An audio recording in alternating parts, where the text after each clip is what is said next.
Okay, so I'm watching this game yesterday, and immediately after it finishes, I get a text, guys, from my buddy, the friend of mine who's the biggest Barcelona fan I know, and he tells me that there is no chance that last year's Barcelona would have gone a man down in a monsoon and then been able to easily win away at Celta. Shaka, are we already starting to see improvement, real improvement, under Ronald Koeman from last year's team?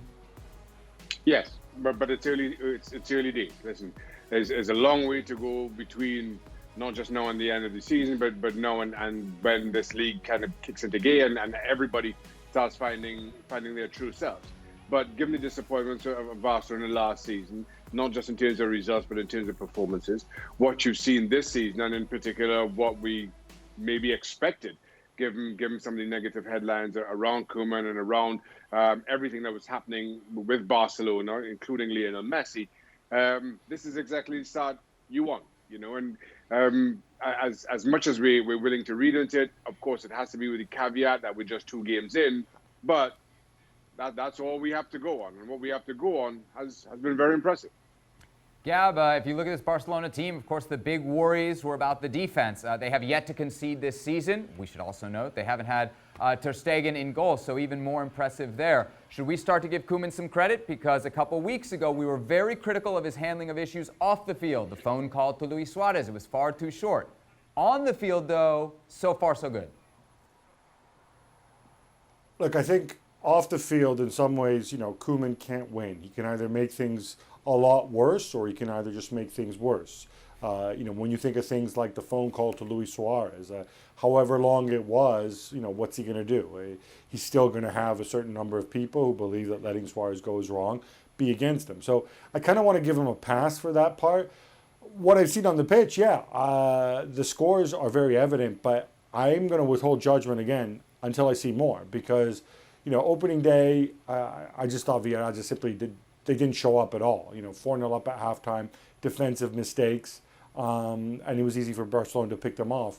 Against Celta, again, difficult conditions, but let's face it, freak conditions, you know, going a man down, the weather conditions.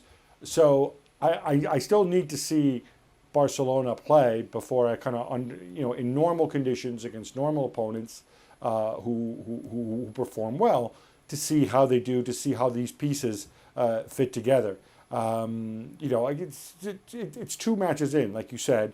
Let's wait and let's see. After everything they've been so far, I think we owe it to them to wait, you know, until November to start making our mind up about how the season's going to unfold. If there is one piece that maybe hasn't quite perfectly fit yet, it's Antoine Griezmann. Jules, this is made even more frustrating, I think, for folks that want to see Griezmann succeed, for the fact that when Koeman came in, he said, we know this guy's position and we're going to put him there. Yet against Celta, we see it again. He's an odd fit, and when the red card comes, he's the one sacrificed after 45 minutes.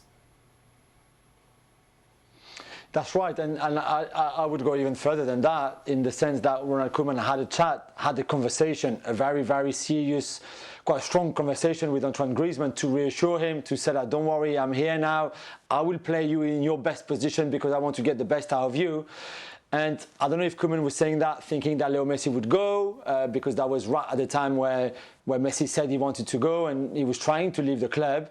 I don't know if Koeman lied to Griezmann just to keep him and to keep his spirits high, maybe, I don't know. But the fact is, he's not doing it.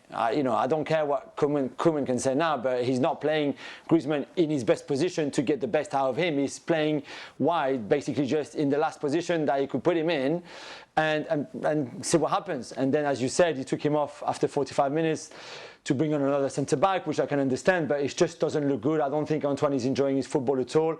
I think he will see the international break once again as a breath of fresh air, coming home, seeing his mate of the national team, having those games with France where he can pick up a bit of confidence, a bit of momentum, and then go back to Barcelona and trying to do the best he can, because again, you know, I'm happy to criticize him, but when you don't play in your position, I think it's hard, especially in a team like this with a new manager. It's hard for you to be the best version of yourself. You know, this is a no-brainer. If you play Shaka as a left back when he was a player, he would have been rubbish. I mean, it's very simple. So I have to say, I will always defend him, of course, but I think people need to understand that it's not easy in that team, especially offensively, when you play on that right-hand side like we've seen him in those 2 games.